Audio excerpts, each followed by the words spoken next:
ఓం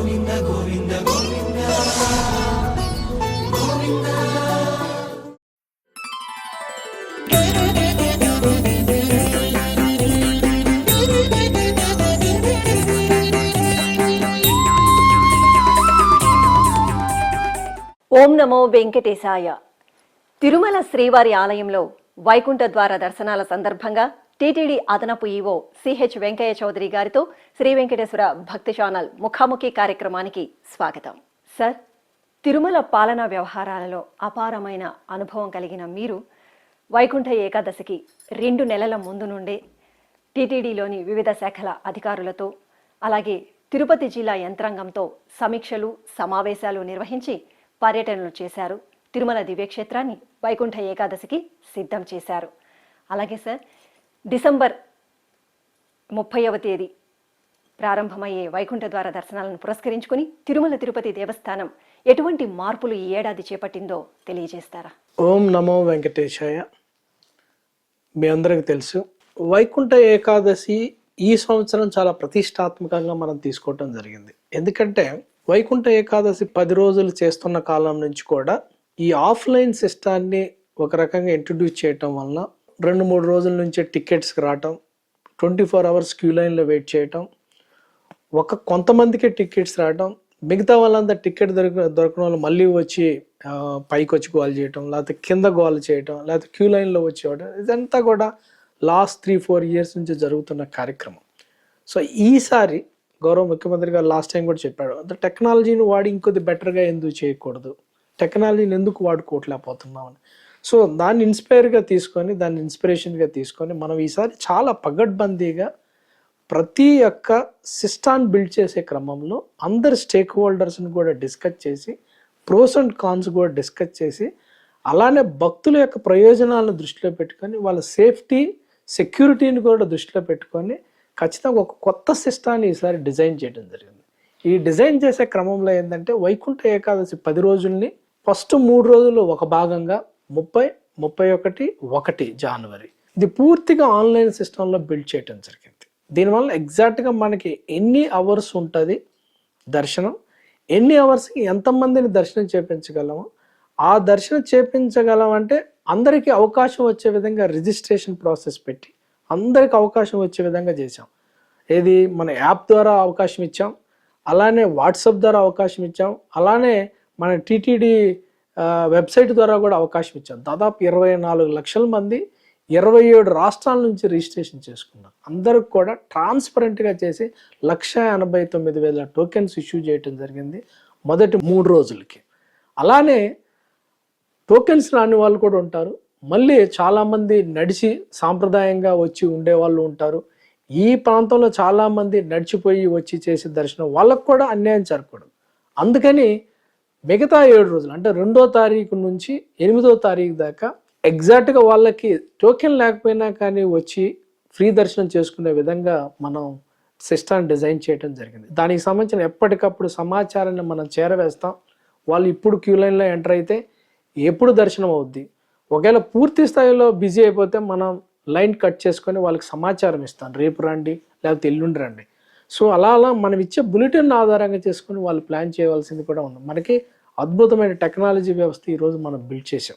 ప్రపంచంలో ఏ రిలీజియస్ టెంపుల్లో కూడా ఈ రకమైన టెక్నాలజీ ఉపయోగించి డాష్ బోర్డు ఉన్న వ్యవస్థ ఎక్కడా లేదు. మనం ఫస్ట్ టైం రాత్రింబగళ్ళు మన ఆఫీసర్స్ అంతా కూడా ఇన్వాల్వ్ అయ్యి ఎన్ఆర్ఐస్ డొనేషన్ బేసిస్లో వచ్చి ఇప్పుడు కూడా వాళ్ళ టీం ఇక్కడే పనిచేస్తుంది. అందరం కూడా ఇన్వాల్వ్ అయ్యి రాత్రి పగుళ్ళు ఇన్వాల్వ్ అయ్యి చాలా బెస్ట్ సిస్టాన్ని బిల్డ్ చేశాం. ఈ సిస్టంలో ఎక్కడ ఒక పిలిగ్రిమ్ ఎంటర్ అయినా కానీ రికార్డ్ అయిపోద్ది, ఎంత టైంలో దర్శనం తీసుకుంటాడు, ఎన్ని అవర్స్ వెయిట్ చేయాల్సి వస్తుంది, ఇవన్నీ కూడా మన సిస్టంలో ఎప్పటికప్పుడే సమాచారంలో ఇప్పుడే ఆ డాష్బోర్డ్లో మీరు చూస్తే కూడా తెలుస్తుంది. ఎప్పటికప్పుడే రియల్ టైంలో డేటా అప్డేట్ అవుతూ ఉంటుంది. దీంతోపాటు ఇప్పుడు మనం కొత్తగా ట్రాఫిక్ కోసం వెహికల్ సిస్టాన్ని కూడా బిల్డ్ చేసాం. ఎగ్జాక్ట్ కొండపైన ఎవ్రీ అవర్స్ ఎన్ని వెహికల్స్ పైకి వస్తున్నాయి, ఎవ్రీ అవర్ కిందకి ఎన్ని వెహికల్స్ వెళ్తున్నాయి, ఓవరాల్ కొండపైన డెన్సిటీ ఆఫ్ వెహికల్ ఎలా ఉంది, అది కూడా ఈసారి బిల్డ్ చేయడం జరిగింది. ఇది మరింతగా ముందుకు తీసుకెళ్ళి 1 వే పార్కింగ్ ఎలా ఉంటుంది, అలానే పార్కింగ్ లేని ప్లేసుల్లో పార్కింగ్ పెడితే ఎలా పెనాల్టీలు కూడా వేయొచ్చు అనేది రాబోయే కాలంలో ఖచ్చితంగా ఇది ఎక్కువ టైం పట్టదు, అది కూడా ఖచ్చితంగా రోల్అవుట్ చేయబోతున్నాం. సో మనకున్న సమాచార వ్యవస్థ అత్యాధునికమైనది. మనకున్న టెక్నాలజీ ప్రపంచంలో ఏ టెంపుల్లో కానీ ఏ రిలీజియస్ టెంపుల్లో లేని విధంగా కూడా మన దగ్గర టెక్నాలజీని బిల్డ్ చేసి మన డాష్ బోర్డ్ బిల్డ్ చేసుకున్నాం. దీన్ని ఉపయోగించి సర్వదర్శనంకి వచ్చే వాళ్ళకి ఎప్పటికప్పుడే మనం సమాచారం ఇచ్చి దాని ఆధారంగా వాళ్ళని ప్లాన్ చేసుకోమని చెప్పడం జరుగుతుంది. సో ఈ సంవత్సరం చేసిన సిస్టమ్ చాలా బ్రహ్మాండమైన సిస్టమ్. దీంట్లో టెక్నాలజీని బాగా వాడుకున్నాం. టెక్నాలజీ వాడుకొని దాని ద్వారా డేటా జనరేట్ అయ్యి ఆ డేటా జనరేట్ ద్వారా ఎప్పటికప్పుడు సమాచారాన్ని మనకు ఉపయోగపడుతుంది, అడ్మినిస్ట్రేషన్కి, అలానే పిలిగ్రిమ్స్కి అడ్వైజరీగా ఇవ్వడానికి కూడా ఉపయోగపడుతుంది. ఇది చాలా కాంప్రహెన్సివ్ డిజైన్ చేసిన సిస్టము. ఇది చాలా అన్ని రకాల బహుముఖంగా ఉపయోగపడే సిస్టము. సో దీన్ని ఉపయోగించుకొని ఖచ్చితంగా ఈ సంవత్సరం వైకుంఠ ఏకాదశిని చాలా బ్రహ్మాండంగా నిర్వహిస్తాం. ఖచ్చితంగా అందరి స్టేక్ హోల్డర్స్ కూడా పరిగణలో తీసుకొని అందరూ కూడా ఒక టీమ్గా బిల్డ్ చేసి చేయాలని చెప్పి ఈ సంవత్సరం నిర్ణయించాం. దానికి అనుగుణంగానే మన వ్యవహారాలన్నీ కూడా నడుస్తున్నాయి. అందుకు అనుగుణంగా ఇప్పటిదాకా కూడా అన్నీ కూడా బాగున్నాయని సందర్భంగా మీకు తెలియజేస్తున్నాను. ఏఐ టెక్నాలజీతో సామాన్య భక్తులకు కూడా ఈ ప్రణాళికాబద్ధమైన చర్యలు ఇవన్నీ ఉపయోగపడతాయి అని చెప్తున్నారు కదండి సార్. ఈ వెహికల్స్ దగ్గర నుంచి కానీ దర్శనాల దగ్గర నుంచి కానీ అవి మిగతా వాళ్ళకి అంతా ఎలా తెలుస్తుంది సార్ దాన్ని ఉపయోగించుకోవడము, మనం ఎంత టైంకి వెళ్తాము? అందుకే మనం ముందల్లే మనకున్న డేటా ప్రకారం మన సమాచార వ్యవస్థ ద్వారా మనం ముందల్లే ఎప్పటికప్పుడే ఎవ్రీ 1 hour 2 hours కూడా మన సమాచార వ్యవస్థ ఇవ్వచ్చు. సపోజ్ మనకి ఈరోజు మన ఫ్రైడే చాలా ఎక్కువ మంది వచ్చారు, వెంటనే సాటర్డే లోపల మనం అంత సిస్టాన్ని కూడా కంట్రోల్లో తెచ్చుకున్నాం. మన వాళ్ళంతా యాక్టివేట్ అయిపోయారు. సాటర్డే 91,000 మందికి మనం దర్శనం చేయించాం. అలానే వచ్చే వాళ్ళకి టైం ఎక్కువ పడుతుంది, టుమారో రండి లేకపోతే డే ఆఫ్టర్ టుమారో రండి, మన సమాచార వ్యవస్థ ద్వారా వాళ్ళకి సమాచారం ఇవ్వటం జరిగింది. దానివల్ల కూడా కొంతమంది వాళ్ళ ప్రోగ్రామ్ని కానీ వాళ్ళ విజిట్ కానీ పోస్ట్ పోన్ చేయడం జరిగింది. అలానే మనకి మన లైన్ కూడా మనం ఎప్పుడు కట్ చేసుకోవాలి, ఎక్కడ ఏ గేట్ దగ్గర ఉంటే ఎంత టైం పడుతుంది అనేది మన సిస్టమే జనరేట్ జరుగుతుంది. సపోజ్ మన ఆక్టోపస్ 63 గేట్ దగ్గర ఎంటర్ అయితే అన్నీ ఫుల్ అయి ఉన్నాయని అర్థం. వాళ్ళకి ఎంత టైం పడుతుందో మన సిస్టమే క్యాలిక్యులేట్ చేసి మనకు చెప్పుద్ది. సో దాని ఆధారంగా కూడా మన సమాచారాన్ని మనకి ఉపయోగపడుద్ది, పిలిగ్రిమ్కి చేరవేత చేస్తాం. దానికి అనుగుణంగా అడ్మినిస్ట్రేషన్ కూడా అలానే యాక్ట్ చేయడం జరుగుతుంది. సామాన్య భక్తులకి త్వరితగతిన దర్శనము, అలాగే వాళ్ళకి సమాచారాన్ని బట్టి ఆ సమయానికి వాళ్ళు చేరుకోవడం జరుగుతుందా సార్ కొండకి? ఎగ్జాక్ట్లీ.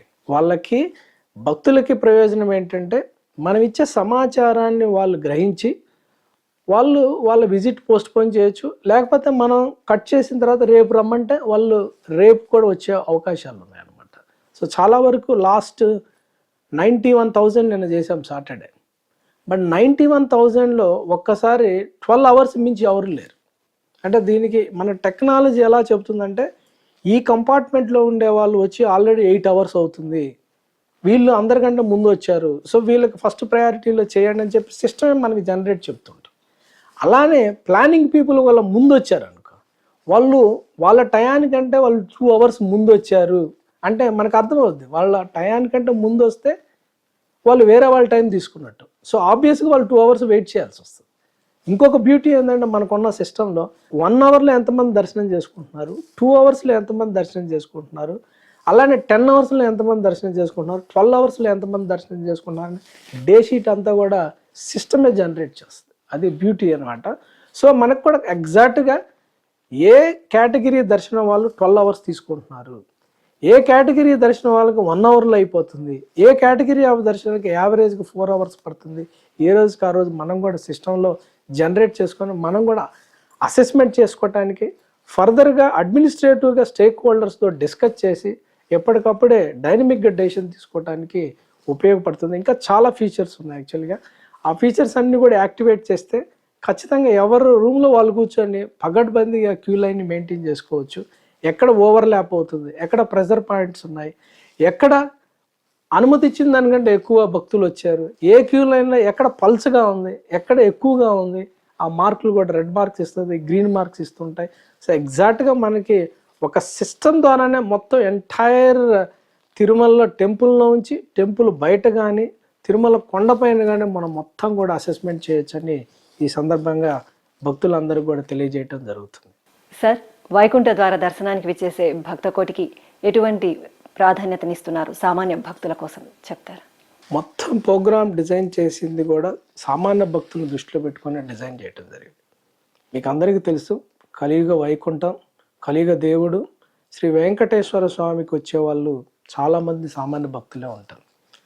సామాన్య భక్తులు అందరూ కూడా శ్రీనివాస్ కానీ, వెంకటేశ్వరరావు అని రకరకాల పేర్లతో, బాలాజీ గారి, వెంకటేశ్వర స్వామి పేరు లేని విలేజ్ ఉండదు.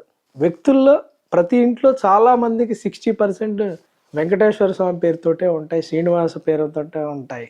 సో అటువంటప్పుడు అందరూ కూడా చాలా ఎమోషనల్గా ఉంటారు. సామాన్య భక్తులు ఎక్కువ మంది వాళ్ళ ఇళ్లలో కూడా పేర్లు కూడా అలానే ఉంటాయి.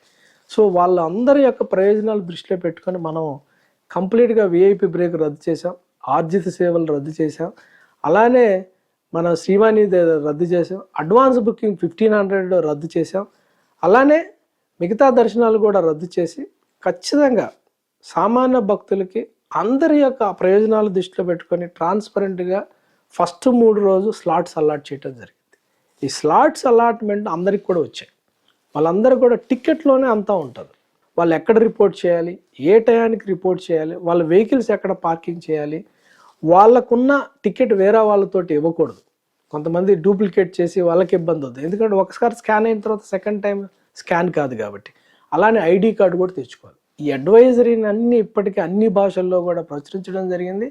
అలానే అన్ని చోట్ల కూడా సైనేజ్ బోర్డులు కూడా పెట్టడం జరిగింది. సో భక్తులు కూడా గమనించాలి, వాళ్ళకు వచ్చిన అవకాశాన్ని వాళ్ళకి దేవుడు ఇచ్చిన వరంగా భావించి అదే టయానికి వచ్చి రిపోర్ట్ చేస్తే చాలా ఫాస్ట్గా వాళ్ళకి దర్శనం అవుతుంది. అయితే డిసిప్లిన్గా రావాలి. మన యొక్క ఫ్రీడము, మనకున్న ఇది వేరే వాళ్ళని ఇబ్బంది పెట్టే విధంగా, భక్తులను ఇబ్బంది పెట్టే విధంగా ఉండకూడదు. అలానే సిస్టానికి ఇన్కన్వీనియంట్ లేకుండా రావాలి. ఎందుకంటే ఇంత పెద్ద సిస్టాన్ని రన్ చేయాలంటే అందరు స్టేక్ హోల్డర్స్ యొక్క కోఆపరేషన్ కావాలి. ముఖ్యంగా భక్తుల యొక్క కోఆపరేషన్ కావాలి. భక్తుల కోఆపరేషన్ అంటే భక్తులు టీటీడీ ఇచ్చే సలహాలు, వాళ్ళు ఇచ్చిన అడ్వైజరీని ఫాలో అయితే ఏ రకమైన ఇబ్బంది ఉండదని ఈ సందర్భంగా తెలియజేస్తున్నాను.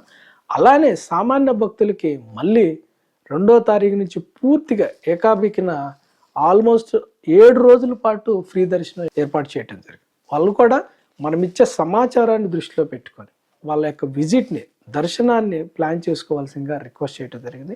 మనకిచ్చిన మొత్తం ఈ 10 రోజుల్లో ఉండే దర్శన అవర్స్లో 90% మన సామాన్య భక్తులకి ఇవ్వటం జరిగింది. సో సిస్టమ్ డిజైన్ చేసేటప్పుడు కూడా అన్ని రకాల భక్తులను కూడా చూసుకుంటూ సామాన్య భక్తులకు అత్యంత ప్రాధాన్యం ఇచ్చే విధంగా ఓవరాల్ సిస్టాన్ని కూడా డిజైన్ చేయడం జరిగింది. అందుకు మెజారిటీ ఫస్ట్ 3 days అంతా ఆన్లైన్ పెట్టాం. తర్వాత 7 daysలో ఫ్రీ దర్శనం పెట్టాము. ఫ్రీ దర్శనంలో వచ్చి ఎంత ఫాస్ట్గా చేయొచ్చు అనేది కూడా అందుకు టెక్నాలజీని పూర్తిగా వాడుకొని ఫ్రీ దర్శనంలో ఆ రోజు ఎంతమంది చేపించగలం అంతమందిని క్యూ లైన్లో తీసుకోవటం జరుగుతుంది. అందుకు అనుగుణంగా దర్శనాన్ని బేస్ చేసి మిగతా అన్ని సర్వీసెస్ కూడా డిజైన్ చేయడం జరుగుతుంది. అన్నదానం ఎలా ఉండాలి, లేకపోతే రూమ్ అలాట్మెంట్ ఉండాలి, పిఎస్సీలో ఎలా ఉండాలి, అలానే శానిటేషన్ ఎలా ఉండాలి, అలానే భక్తులను ఎంగేజ్ చేసే విధంగా మిగతా కార్యక్రమాలు ఎలా నిర్వర్తించాలి అనే దానికి కూడా ఓవరాల్గా మిగతా సర్వీసెస్ అన్నీ కూడా డిజైన్ చేయడం జరిగింది. Very very comprehensive system design చేసాము. అందరికి కూడా సెన్సిటైజ్ చేసాము.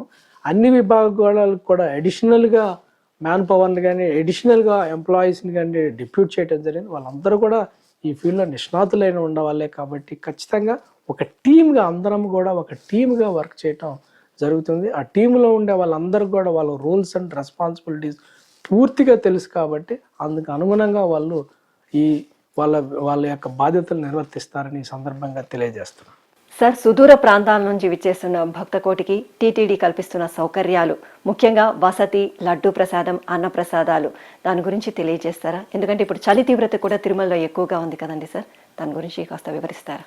ఖచ్చితంగా 2వ తారీఖు నుంచి, ఎందుకంటే 30, 31 ఒకటి పూర్తిగా ఆన్లైన్లో ఉంది. సిస్టమ్ అంతా కూడా కంట్రోల్లో ఉంటుంది. వాళ్ళకి ఇచ్చిన స్లాట్ ప్రకారం వాళ్ళు వస్తారు.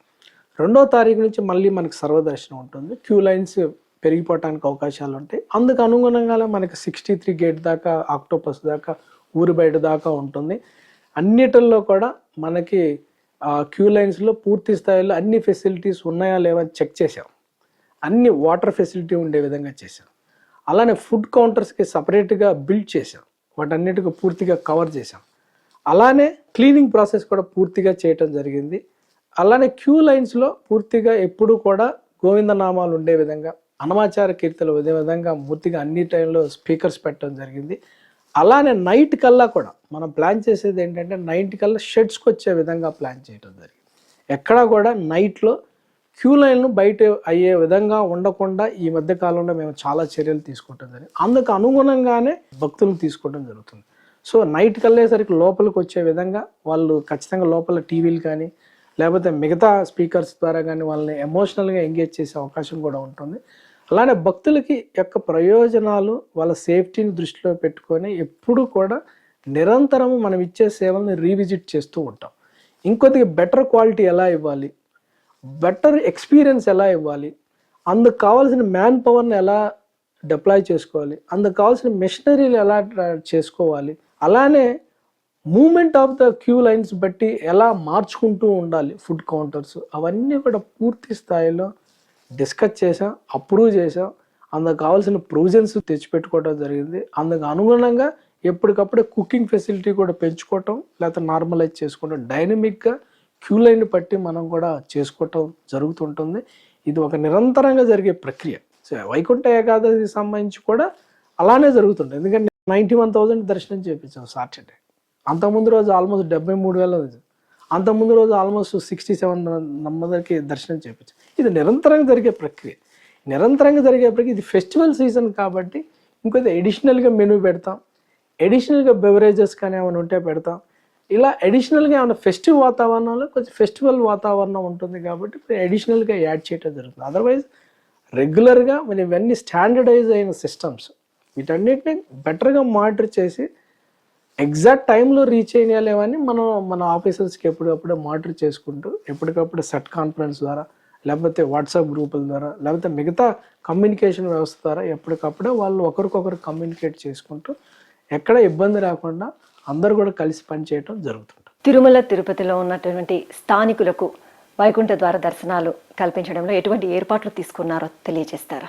తిరుమలలో చివరి 3 రోజులు 6th, 7th, 8th 3 రోజులు కూడా 15,000 మందికి దర్శనం చేకూర్చడం జరుగుతుంది. అలాగే స్థానికులకు కూడా లక్కీ ట్రిప్లో చాలామంది వచ్చారు. చాలామంది అప్రోచ్ అయినప్పుడు మాకు కూడా అర్థమైంది. సో లక్కీ ట్రిప్ ఫస్ట్ 3 డేస్లో కూడా వాళ్ళకి చాలామందికి కూడా రావడం జరిగింది. అలానే స్థానికులు ఈవెన్ 2వ తారీఖు నుంచి కూడా ఫ్రీ దర్శనానికి వాళ్ళకి బెటర్ సమాచార వ్యవస్థ ఉంటుంది. ఇక్కడ అందరితో పోలిస్తే వాళ్ళకి కూడా దర్శనం చేకూర్చడం జరుగుతుంది. స్థానికులకు కూడా ఎప్పుడు అత్యంత ప్రాధాన్యత ఉంటుంది ఇక్కడ తిరుమల తిరుపతిలో. వాళ్ళకి ఎప్పుడు కూడా రెగ్యులర్ కూడా వాళ్ళకి ట్యూస్డే సపరేట్ దర్శనం కూడా ఉండటం జరుగుతుంది. సో వాళ్ళ యొక్క ఎమోషన్స్ కూడా దృష్టిలో పెట్టుకొని వాళ్ళకు కూడా సపరేట్ కోటాను బిల్డ్ చేసి ఇప్పుడే రిలీజ్ చేయడం జరిగింది. కూడా అందరు కూడా రిజిస్ట్రేషన్ చేసుకోవటం జరిగింది. సో అందరికీ కూడా ఇప్పుడు అఖిలాండ కోటి బ్రహ్మాండ నాయకుడు అంటే ప్రపంచానికే నాయకుడు. ప్రపంచ నాయకుడిగా ఉన్నప్పుడు ఆస్ట్రేలియా నుంచి వస్తారు, అమెరికా నుంచి వస్తారు, ఇంగ్లాండ్ నుంచి వస్తారు, యూరోప్ నుంచి వస్తారు. మన కళ్యాణాలు కూడా ప్రపంచంలో అన్ని ప్లేసుల్లో చేస్తాం. అటేటప్పుడు ప్రపంచ అధినాయకుడు, దేవదేవుడు, బ్రహ్మ కడిగిన పాదం అంటాం. వెంకటేశ్వర స్వామికి సంబంధించి అందరూ కూడా భక్తులే ప్రపంచంలో. సో అలానే లోకల్ వాళ్ళు కూడా భక్తులే, లోకల్కి కూడా అందుకే సపరేట్ కోటా అవ్వటం జరిగింది. దేవుడి ముందు అందరూ సమానమే కదా, అంతే కదా. సో అలానే దేవుడు స్పెషల్గా మన లోకల్గా అడ్మినిస్ట్రేటివ్ కన్వీనియన్స్ కోసం వాళ్ళకున్న ఎమోషన్ దృష్టిలో పెట్టుకొని చేయటం జరిగింది. అలానే మిగతా భక్తులు ప్రపంచవ్యాప్తంగా ఉండే యొక్క భక్తుల యొక్క ఎమోషన్స్ కూడా మనం క్యారీ చేయాలి కాబట్టి వాళ్ళ యొక్క ప్రయోజనాలు దృష్టిలో పెట్టుకొని కూడా సిస్టమ్ డిజైన్ చేసింది. సో సిస్టమ్ డిజైన్లో అందరికీ రోల్ ఇచ్చాం, అందరి ప్రయోజనాలు కూడా దృష్టిలో పెట్టుకున్నాం, అందరికి కూడా సమానమైన రోల్ ఇచ్చి మనం సిస్టమ్ డిజైన్ చేసాం. It's probably the best system what we have built and what we have rolled out, what probably the best system. అందరికీ ఈక్వల్ ఆపర్చునిటీ ఇచ్చే విధంగా సిస్టమ్ బిల్డ్ చేసాం. దాని టెక్నాలజీని జోడించడం వల్ల ఇంకా బెటర్గా transparent system, more accountable system కూడా ఈ సందర్భంగా తెలియజేస్తున్నాం. సార్, క్యూ లైన్లలో వేచి ఉన్న భక్తులకు, కంపార్ట్మెంట్లో ఉన్న భక్తులకు, బయట ఉన్న భక్తులకు అన్నపానీయాలు ఏ విధంగా అందుతున్నాయి, ఎక్కడెక్కడ అందుతున్నాయి, అలాగే శ్రీవారి సేవకుల పాత్రను గురించి తెలియజేస్తారా? శ్రీవారి సేవకులు 2002లో ఇప్పుడు ముఖ్యమంత్రి గారు ఇచ్చిన ఇనిషియేటివ్ తోటి స్టార్ట్ అయిన ఒక చిన్న కార్యక్రమంగా స్టార్ట్ అయింది.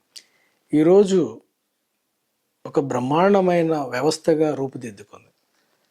25 సంవత్సరాలు సిల్వర్ జూబ్లీ జరుపుకుంటున్న సందర్భంలో శ్రీవారి సేవకాసిని మరింత ఇన్స్టిట్యూషనల్గా ఎలా స్ట్రెంగ్తన్ చేయాలి అని ఈ మధ్యకాలంలో చాలా డిస్కస్ చేసి, డిబేట్ చేసి, అలానే ఒక ఇన్స్టిట్యూషనల్ ఫ్రేమ్వర్క్ బిల్డ్ చేస్తే ఎలా ఉంటుంది అనే దాని మీద మనం ఐఐఎం అహ్మదాబాద్ యొక్క సహాయం తీసుకోవటం జరిగింది.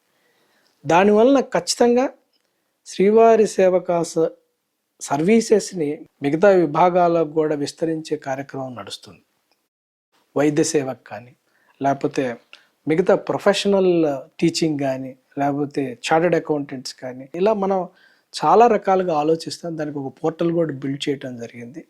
సో శ్రీవారి సేవకులు అనేది ఒక అంతర్భాగం. ఇప్పుడు టీటీడీ యొక్క అడ్మినిస్ట్రేషన్లో ఒక అంతర్భాగం. రెగ్యులర్ 2500 మంది వస్తారు, ఇప్పుడు 3500. ఇట్లా యాన్యువల్ ఫెస్టివల్ ఉన్నప్పుడు 3500 మందిని తీసుకోవటం జరుగుతుంది. సో వీళ్ళందరూ కూడా అన్నపానీయాలు కానించి, లేకపోతే కిచెన్లో కానించి, లేకపోతే క్యూ లైన్స్ మేనేజ్మెంట్లో కానించి, లేకపోతే మిగతా సేవల్లో కూడా వాళ్ళు పూర్తి స్థాయిలో ఇన్వాల్వ్ అయ్యి ఒక 1 వీక్ పూర్తిగా ఇక్కడే ఉండి సేవ చేసి దర్శనం చేసుకొని లడ్డూ తీసుకొని వెళ్ళటం జరుగుతుంది. సో ఇటువంటి మంచి వ్యవస్థ, వాళ్ళు పెద్ద బ్రాండ్ అంబాసిడర్ కూడా మనకు ఉన్నారని చెప్పచ్చు. వీళ్ళు after going back to the village, అక్కడ కూడా ఇక్కడున్న అనుభవాల్ని, ఇక్కడున్న వాళ్ళ అనుభవాలను అందరూ కూడా విలేజ్లో తెలియచేయటం, అలానే ఇక్కడున్న సేవల గురించి కూడా మనం టీటీడీ ట్రస్ట్లు ఏ రకంగా సేవలు చేస్తున్నాయి, వాళ్ళ భక్తుల అనుభవాలు ఎలా ఉన్నాయి, సేవల యొక్క అనుభవాలు ఎలా ఉన్నాయి, అడ్మినిస్ట్రేషన్ గురించి కూడా ఒక పాజిటివ్ ఫీడ్బ్యాక్లో వాళ్ళు మనకు ఒక బ్రాండ్ అంబాసిడర్గా ఉన్నారని చెప్పడంలో ఏమాత్రం సందేహం లేదు. అలానే ఇది కేవలం బ్రాండ్ అంబాసిడర్ కాకుండా ఒక వాల్యూ సిస్టాన్ని కూడా వాళ్ళు తీసుకెళ్తారని చెప్పచ్చు. ఎటువంటి వాల్యూ సిస్టమ్ అంటే, ఇక్కడ మనం ఎలా ఖర్చు పెడతాం, రోజుకి లాభాపేక్ష లేకుండా ఎలా ఖర్చు పెడతాం, స్వామివారికి వచ్చే ఆదాయాన్ని ఎలా మళ్ళీ భక్తుల కోసం ఎలా ఖర్చు పెడతాం, అలానే ఉద్యోగులు ఎలా సేవాభావంతో పనిచేస్తారు, అలానే సేవకులు కూడా ఎలా సేవాభావంతో పనిచేస్తారు, వచ్చిన భక్తులు కూడా ఎలా భక్తిభావంతో ఉంటారు. అలానే కొన్ని ఏమైనా నెగిటివ్స్ ఉన్నా కానీ ఆ నెగిటివ్స్ కూడా వాళ్ళు పాజిటివ్స్ కూడా మొత్తం కూడా క్యారీ చేసి విలేజ్లో తీసుకెళ్ళి ఒక ప్రచారం చేసే వాళ్ళ ఒక పెద్ద మన వెంకటేశ్వర స్వామి యొక్క ప్రచార అంబాసిడర్స్గా కూడా ఉంటారని ఈ సందర్భంగా తెలియజేస్తున్నాం. అయితే ఈసారి వైకుంఠ ఏకాదశిలో మాత్రం వాళ్ళకి మరింతగా రోల్ పెరిగింది. అలానే మనం చేసిన స్పెషల్ మెనూ తయారు చేయడం జరిగింది. 16 వంటకాలతోటి స్పెషల్ మెనూ చేసాం. కుక్ చేయడానికి సపరేట్ కిచెన్స్లో కూడా ఉన్న కిచెన్స్ను మరింతగా ఆడిటింగ్ చేయించుకున్నాం. అలా వాళ్ళ ఎఫిషియన్సీ పెంచే విధంగా కూడా మనం కొన్ని కొత్త పాత్రలు అవన్నీ కూడా యాడ్ చేసుకోవడం జరిగింది. అలానే ఎంత కుక్ చేయాలి ఎవ్రీ డే, వాళ్ళు రోజుకు వచ్చే వాళ్ళకి ఒక అప్రాక్సిమేట్ ఫిగర్ ఉంటుంది. ఫ్రైడే ఎంతమంది రావచ్చు, సాటర్డే ఎంతమంది వస్తారు, దానికి అనుగుణంగా వాళ్ళు కుకింగ్ కెపాసిటీ కూడా పెంచుకుంటూ ఉంటారు. ఒకసారి కుక్ చేసిన తర్వాత ఎలా ట్రాన్స్పోర్టేషన్ తీసుకెళ్ళాలి, ఏ ఫుడ్ కౌంటర్ తీసుకెళ్ళాలి అనేది కూడా వాళ్ళకు మనకు ఒక సిస్టమ్ ఉంటుంది. ఆ సిస్టమ్ ప్రకారం round the clock vehicles move అవుతూ ఉంటాయి. ఫీల్డ్లో ఉండే సూపర్వైజర్స్ ఎప్పటికప్పుడే, సపోజ్ అక్కడ తీసుకెళ్ళిన అన్నప్రసాదం అయిపోయింది వెంటనే వాళ్ళు అయిపోక ముందే వాళ్ళు అయిపోవచ్చింది వెంటనే పంపించండి అనేది. సో ఇలా కిచెన్స్ 2-3 కిచెన్లు నిరంతరం కూడా మనకున్న 4 మేజర్ కిచెన్స్లో ఎప్పుడు నిరంతరం ఆల్మోస్ట్ 19 గంటలు ఎప్పుడు కుక్ చేస్తూనే ఉంటాం. ప్రపంచంలో ఇంత 19 గంటలు కుక్ అయ్యే కిచెన్స్ ఎక్కడ ఉండవని ఈ సందర్భంగా తెలియజేస్తున్నాను. కుక్ అయిన వాటన్నిటిని కూడా ట్రాన్స్పోర్టేషన్ చేయటం, ట్రాన్స్పోర్టేషన్ అయిన తర్వాత కౌంటర్స్ తీసుకెళ్ళడం, కౌంటర్స్ దగ్గర శ్రీవారి సేవకులు సర్వ్ చేయటం, అయిపోయిన దాన్ని మళ్ళీ వితిన్ నో టైంలో మళ్ళీ కొత్తది దించి ఉన్నదాన్ని అయిపోయిన దాన్ని తీసుకెళ్ళడం, ఇవన్నీ కూడా ఒక వెల్ ఎస్టాబ్లిష్డ్ సిస్టమ్ మనకి ఇన్ ప్లేస్లో ఉందని చెప్పొచ్చు. వీటన్నిటికీ అనుగుణంగా మన వాళ్ళు పనిచేస్తూ ఉంటారు. ఎక్కడ కూడా చలిలో ఉన్న హాట్ బెవరేజ్ మిల్క్ ఇస్తాం, కాఫీ ఇస్తాము, టీ ఇస్తాము, అలానే చిన్నపిల్లల నుండి కాడ బిస్కెట్లు ఇస్తాము. అలానే ఈవినింగ్ అయ్యేసరికి lunch time, breakfast time, dinner టైంతో పాటు మధ్య మధ్యలో బెవరేజెస్ ఎలా ఇవ్వాలనేది చూస్తాం. చిన్నపిల్లల నుండి కాడ స్పెషల్ మెనూ ఇవ్వటం జరుగుతుంది. సో ఇదంతా కూడా మనకు ఉన్న ఒక షెడ్యూల్ ప్రకారం నిరంతరం కూడా అందరికి రీచ్ అయ్యే విధంగా కూడా నిరంతరం ఉంటుంది. ఈసారి కొన్ని మొబైల్ కూడా పెట్టాం. ఇప్పుడు వాటర్ ఫెసిలిటీ ఉండేటప్పుడు ఒకసారి క్యూ లైన్ అలానే ఉండిపోయింది అనుకో, టెంపుల్లో ఉండే రిచువల్స్ వలన, సో వాళ్ళకి దగ్గరికి వెళ్ళే విధంగా కూడా కొన్ని పెట్టాము. అలానే మనకున్న కొన్ని 3 వ్యాన్స్ కూడా ఉంటాయి. ఆ వ్యాన్స్ కూడా ఎప్పుడు కూడా మొబైల్ వ్యాన్స్ మూవ్ అవుతూ కూడా సర్వ్ చేసే అవకాశం మనకు ఉంటుంది ఈసారి. అది లాస్ట్ టైంలోనే చేసాము, లాస్ట్ బ్రహ్మోత్సవాల్లో. ఈసారి దాన్ని వాడాలని నిర్ణయించుకున్నాం. సో ఎక్కడా కూడా ఏ రకమైన లాస్ట్ పిలిగ్రిమ్ వరకు కూడా స్వామివారి దయా దాక్షిణ్యంతో వాళ్ళకి సేవ చేసే అవకాశం అందరికీ వచ్చింది. అది చేస్తారని నేను నమ్ముతున్నాను. సార్, శ్రీవారిని దర్శించుకున్న తర్వాత అమృత తుల్యంగా భక్తులు భావించే లడ్డూ ప్రసాదం విషయంలో అందరికీ అందుబాటులో ఉంటుందా? లడ్డూకి సంబంధించి మనం రోజుకి ఈ మధ్య కాలంలో దాదాపు 80,000 కెపాసిటీని పెంచాం. 3.5 lakh నుంచి దాదాపు 4.3, 4.2 దాకా మనం తయారు చేసే కెపాసిటీని పెంచుకోవటం జరిగింది. లడ్డూకి ఎక్కడా కూడా ఈ మధ్యకాలంలో ఎక్కడ షార్టేజ్ లేదు. లడ్డూని తయారు చేసిన తర్వాత 56 కౌంటర్స్లో ఎప్పటికప్పుడే సేల్ చేయడం జరుగుతుంది. ఇప్పుడు మనం ఇంకొక టెక్నాలజీ ఇక్కడ కూడా వాడాం. కియోస్కోలు పెట్టి డిజిటల్ పేమెంట్ చేసుకొని స్లిప్ తీసుకెళ్తే ఆటోమేటిక్ కౌంటర్లో లడ్లు ఇచ్చేస్తారు. చాలామంది క్యూలో అన్నీ నిలబడాల్సి, ఓన్లీ లడ్డూ కోసమే క్యూకి వెళ్ళాలి. అదర్వైజ్ పేమెంట్స్కి డిజిటల్ పేమెంట్ తీసుకొని వాళ్ళు ఆ స్లిప్ తీసుకెళ్తే మనకి ఇస్తారు. అలానే మనకి దివ్యాంగులకు కానీ లేకపోతే సీనియర్ సిటిజన్స్ కానీ లేకపోతే చిన్నపిల్లలు ఉండే వాళ్ళకి సపరేట్ కౌంటర్స్ కూడా పెట్టడం జరిగింది. లడ్డూ కాంప్లెక్స్లో మనకి 56 కౌంటర్లు ఎప్పుడు కూడా రన్ అవుతూ ఉంటాయి. ఎక్కడా కూడా లడ్డూకి షార్టేజ్ ఉండదు, లడ్డూ కౌంటర్లో కూడా ఏ రకమైన కన్సెషన్ ఉండదు. అలానే లడ్డూ తీసుకోవటానికి ప్రాసెస్ చాలా ఈజీ చేసాం, సింప్లిఫికేషన్ ఆఫ్ ప్రొసీజర్ చేసాం. అందరూ కూడా అక్కడ ఉండేవాడి డిజిటల్ పేమెంట్స్లో చేసుకోండి, వెళ్ళండి, లడ్డూ తీసుకోండి, వెళ్ళొచ్చు. మన దగ్గర లడ్డూ కూడా చాలా బ్రహ్మాండమైన టేస్ట్ ఉంది. మీరు చూస్తే లడ్డూకి సంబంధించి టేస్ట్ పెంచడానికి చాలా వరకు CFTRI వాళ్ళతో చాలాసార్లు మీటింగ్ చేయడం జరిగింది. వాళ్ళ short term measures, long term measures, మనకి మైన్యూట్లోకి వెళ్ళి ఎంత వేడిలో నెయ్యిని కరిగించాలి, ఎంత వేడిలో ఉన్నప్పుడు బూందీని చేసి తీసేయాలి, అలానే జీడిపప్పు లేకపోతే మిగతా కానీ ఇంగ్రీడియంట్స్ 8 రకాల ఇంగ్రీడియంట్స్ ఉంటాయి. అలానే చక్కెర ఏ రకమైన చక్కెర తీసుకోవాలి అన్నీ కూడా FSSAI నామ్స్ ప్రకారం మనం ప్రొక్యూర్మెంట్ చేస్తున్నాం. వాళ్ళకు కూడా CFTRI వాళ్ళతోటి వాళ్ళు 2-3 రోజుల నుండి మన పోర్టుల్లో ఉండే వాళ్ళకి ట్రైన్ కూడా చేయటం జరిగింది. దాని ప్రకారం కూడా దాంట్లో ఎంత వెట్తో ఉండాలి, లడ్డు ఫస్ట్ చేసినప్పుడు ఎంత వెయిట్లో ఉండాలి, ఎక్కడ కూడా మళ్ళీ వెయిట్లో వేరియేషన్ లేకుండా చాలా షార్ట్ టర్మ్ మెజర్స్ 100% ఇంప్లిమెంట్ చేసాం. దానివల్ల మీరు చూస్తే ఫీడ్బ్యాక్స్ ఇస్తాను. లడ్డూలు ఎప్పుడు 98, 99, 95 పైనే మనకి ఫీడ్బ్యాక్ ఉంటుంది, కానీ ఎక్కడ లోయర్ లెవెల్లో లేదు. చాలా బ్రహ్మాండమైన సిస్టమ్ బిల్డ్ చేసాం. అది అందరూ కూడా లడ్డూ తయారు చేసే పోర్టు వర్కర్స్ కానీ, ఆఫీసర్స్ కానీ, AEO కానీ, డిప్యూటీఓ కానీ అందరం కూడా ఇన్వాల్వ్ అయ్యి ఎప్పటికప్పుడే మనం వీక్లీ మీటింగ్స్, బైవీక్లీ మీటింగ్స్ పెట్టుకొని ఫీడ్బ్యాక్ సిస్టమ్ ఎలా ఉంది, అలానే షార్ట్ టర్మ్ మెజర్స్లో CFTRI ఇచ్చిన దాని ప్రకారం మనం ఫాలో అవుతున్నామా లేదా SOPs, అవి కూడా ఎప్పటికప్పుడే మనం రీవిజిట్ చేసుకొని లడ్డూ మేకింగ్ మొత్తాన్ని కూడా స్ట్రీమ్లైన్ చేసి చాలా క్వాలిటీ తీసుకొచ్చామని ఈ సందర్భంగా తెలియజేస్తున్నాం.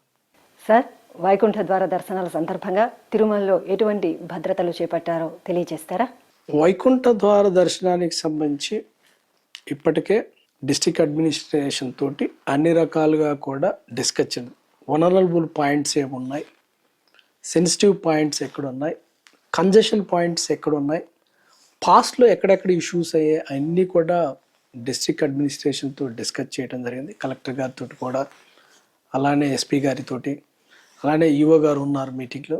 అలానే committee of ministers, honourable ministers కూడా వచ్చారు. వీళ్ళందరూ కూడా వచ్చి డిస్కస్ చేసి దానికి కావాల్సిన సెక్యూరిటీ అరేంజ్మెంట్స్ కూడా రివ్యూ చేయటం జరిగింది. అలానే TTD బోర్డు మీటింగ్లో కూడా పూర్తి స్థాయిలో దీనికి సంబంధించి డిస్కస్ చేయటం జరిగింది. సో దానికి అనుగుణంగా దాదాపు 1,500 మంది ఫస్ట్ 3 డేస్లో పోలీస్ డిప్లాయ్మెంట్ ఉంటుంది. అలానే మోర్ దెన్ 1,200, 1,300 మనకి ఇంటర్నల్ విజిలెన్స్ సిస్టమ్ కూడా ఉంటుంది. పూర్తిగా వాళ్ళు సేఫ్టీ, సెక్యూరిటీ పాయింట్ ఆఫ్ వ్యూలో తిరుమల మొత్తాన్ని కూడా జల్లెడ పట్టడం జరుగుతుంది. అలానే వాళ్ళు కూడా నేను ఫస్ట్ చెప్పినట్టే మనకున్న టెక్నాలజీని ఉపయోగించుకొని ఎలా ఫర్దర్గా మానిటర్ చేయొచ్చు. మనకున్న 2 కమాండ్ కంట్రోల్ సిస్టమ్, ఒకటి రెగ్యులర్ PAC-3లో ఉండే కమాండ్ కంట్రోల్ సిస్టమ్ పూర్తిగా సెక్యూరిటీ వాళ్ళ ఆధీనంలో ఉంటుంది, వాళ్ళు చూస్తూ ఉంటారు. ఇప్పుడున్న వైకుంఠం వల్ల ఉన్న దాంట్లో కూడా వాళ్ళు ఉంటారు. ఇది మరో రకంగా ఉపయోగపడుతుంది. అది తిరుమల బయట ఉండే మొత్తాన్ని కూడా, తిరుమల సరౌండింగ్స్లో ఉండే వాటిని కూడా చూస్తే లోపల ఉండేది పిలిగ్రిమ్స్ ఉన్నది టెంపుల్ ఇన్సైడ్, ఈ వైకుంఠం వల్ల ఉండే ఎనేబుల్డ్ కమాండ్ కంట్రోల్ సెంటర్ ఉపయోగపడుతుంది. రెండింటిని కూడా ఎప్పటికప్పుడే పోలీస్ వ్యవస్థ అలానే మనకున్న టీటీడీ వాళ్ళకు కూడా అవగాహన ఉంటుంది కాబట్టి అందరూ కూడా కోఆర్డినేట్ చేసుకొని ఎగ్జాక్ట్గా వలనరబుల్ పాయింట్స్ని ఆల్రెడీ ఐడెంటిఫై చేశారు కాబట్టి అక్కడ దగ్గర అడిషనల్ ఫోర్స్ని చేసుకొని ఎక్కడికప్పుడే సమాచార వ్యవస్థ ద్వారా ఒకరికొకరు చేసుకొని ఒక కమ్యూనికేట్ చేసుకుంటూ సిట్యువేషన్ ఖచ్చితంగా కంట్రోల్లో ఉంటుందని ఈ సందర్భంగా ఆశిస్తున్నాను. అలానే భక్తులకు కూడా అలానే అందరూ కూడా వాళ్ళ సేఫ్టీని దృష్టిలో పెట్టి, ఎందుకంటే భక్తుల యొక్క ప్రయోజనాలు భక్తుల యొక్క సేఫ్టీని దృష్టిలో పెట్టుకొని ఇన్ని ఎలాబరేట్ అరేంజ్మెంట్ చేయడం జరిగింది. అందువల్ల వాళ్ళు కూడా భక్తులు కూడా ఏమన్నా వాళ్ళకేమన్నా డౌట్స్ ఉన్నా వాళ్ళకి ఏమన్నా రిలేటెడ్ ఏమైనా ఇష్యూస్ ఏమైనా రైజ్ అయినా వెంటనే నియర్ బై ఇన్ఫర్మేషన్ సెంటర్కి వెళ్ళాలి, లేకపోతే అక్కడ ఉన్న పోలీస్ వాళ్ళని కానీ అక్కడ ఉన్న విజిలెన్స్ వాళ్ళని కానీ అడిగితే వాళ్ళు ఫర్దర్గా బెటర్గా గైడ్ చేస్తారని మీ ద్వారా తెలియజేస్తున్నాను. సో భక్తుల యొక్క ప్రయోజనాలు దృష్టిలో పెట్టుకొని ఈ అరేంజ్మెంట్స్ అన్నీ కూడా జరిగాయి. సో భక్తులు కూడా దాన్ని అర్థం చేసుకొని వాళ్ళు కూడా టీటీడీకి సహకరిస్తారని ఆశిస్తున్నాను. సార్, చివరిగా ఒక ప్రశ్న. ఘాట్ రోడ్లో అలాగే నడక మార్గంలో తిరుమల క్షేత్రానికి విచ్చేసే భక్త కోటికి మీరు ఇచ్చేటటువంటి సలహాలు, సూచనలు? భక్తులందరూ కూడా ఒకే ఒక విజ్ఞప్తి. వైకుంఠ ఏకాదశి సందర్భంగా టికెట్ ఉన్న వాళ్ళు ఫస్ట్ 3 days 30, 31st టికెట్ను చూసుకొని ఎవరికి ఇవ్వకుండా మీ ఓన్ టికెట్ మీరు క్యారీ చేసి ఏ లొకేషన్లో ఏ టైంలో రిపోర్ట్ చేయమన్నామో ఆ టయానికి రమ్మని విజ్ఞప్తి చేయడం జరిగింది. మీ టికెట్ వేరే వాళ్ళతో చేయొద్దండి. డూప్లికేట్ టికెట్ ఉంటే చట్టపరంగా చర్యలు తీసుకోవటం జరుగుతుంది. దాని మీద పోలీస్ కేసులు ఇవన్నీ కూడా రిజిస్టర్ చేయటం జరుగుతుంది. డూప్లికేట్ టికెట్ అనేది ప్రొహిబిటెడ్. అటువంటి చట్ట వ్యతిరేకమైన చర్యలు తీసుకుంటే దాని మీద టీటీడీ చర్యలు తీసుకుంటుంది. అదొకటి. అలానే ఫ్రీ దర్శనంకి వచ్చేవాళ్ళు January 2 నుంచి January 8 దాకా వచ్చేవాళ్ళు ఖచ్చితంగా మనం అన్ని చోట్ల కూడా స్క్రీన్లు పెట్టి ఎప్పటికప్పుడే ఇన్ఫర్మేషన్ ఇస్తూ ఉంటాయి. ఇప్పుడు క్యూ లైన్లోకి ఎంటర్ అయితే 12 hours పట్టుద్దా, 14 hours పట్టుద్దా, 8 hours పట్టుద్దా, 2 hours, ఆ సమాచారాన్ని చూసుకొని మీరు దర్శనానికి రావాలి. అలానే దూర ప్రాంతాల నుంచి వచ్చే వాళ్ళకి మనం టీటీడీ వెబ్సైట్ ద్వారా, టీటీడీ యాప్ ద్వారా, లేకపోతే మిగతా ఎస్టాబ్లిష్డ్ సమాచార వ్యవస్థ ద్వారా మనం అఫీషియల్గా ఇన్ఫర్మేషన్ ఇస్తాం. దాన్ని చూసుకొని మీరు ప్లాన్ చేస్తే ఎవరికి కూడా ఇబ్బంది ఉండదు. ఎందుకంటే ఇది అఖిలాండ కోటి బ్రహ్మాండ నాయకుడికి సంబంధించిన వ్యవహారం ఇదంతా కూడా. సో మనందరం కూడా చాలా బాధ్యతాయుతంగా భక్తిభావంతో కూడా మన బాధ్యతలు నిర్వర్తించాల్సిన అవసరం ఉంటుంది. దానివల్ల మనం కూడా వచ్చినప్పుడు మన భక్తితో పాటు వేరే వాళ్ళ భక్తిని కూడా గౌరవించాలి. ఆధ్యాత్మికత ఉట్టిపడే ప్రదేశంలో వ్యక్తిగత స్వార్థంతో, వ్యక్తిగత ప్రయోజనాల కోసము ప్రవర్తిస్తే భగవంతుడికి ప్రీతిపాత్రం కాలేము అని ఈ సందర్భంగా తెలియజేస్తూ అందరం కూడా సమాజ హితాన్ని కూడా దృష్టిలో పెట్టుకొని అందరం కూడా చాలా రెస్పాన్సిబుల్గా బిహేవ్ చేయాల్సిన అవసరం ఉందని ఈ సందర్భంగా తెలియజేస్తూ మనం ఇచ్చే టీటీడీ ఇచ్చే సమాచార వ్యవస్థను ఎప్పటికప్పుడు చూసుకొని రావాల్సిందిగా తెలియజేస్తూ ఉన్నాను. ఇది ఒక మంచి కార్యక్రమాన్ని మంచి సహృదయంతో మనం చేయాలి. అప్పుడే భగవంతుడికి ప్రీతిపాత్రం అవుతాం. అదే భగవంతుడికి ప్రీతిపాత్రం కావాలంటే అన్ని మంచి లక్షణాలు ఉంటేనే అవుతాం, చెడు లక్షణాలతో కాలేము. అందుకని అందరం కూడా ఆ రకంగా ఉంటారని ఆశిస్తూ ఈ వైకుంఠ ఏకాదశి భక్తులందరికీ కూడా స్వామివారి ఆశీస్సులు ఉండాలని ఆశిస్తూ ఓం నమో వెంకటేశాయ. భక్తుల్లో చిన్న పిల్లల నుంచి పెద్దవాళ్ళ వరకు అందరికీ కూడా తిరుమలలో విషయాలు చక్కగా అర్థమయ్యే విధంగా సవివరంగా సిస్టంలో 1 by 1 ఎలా ఉంటుందో అలా 1 by 1 సవివరంగా అద్భుతంగా తెలియజేసింది. మీకు ధన్యవాదాలు సార్.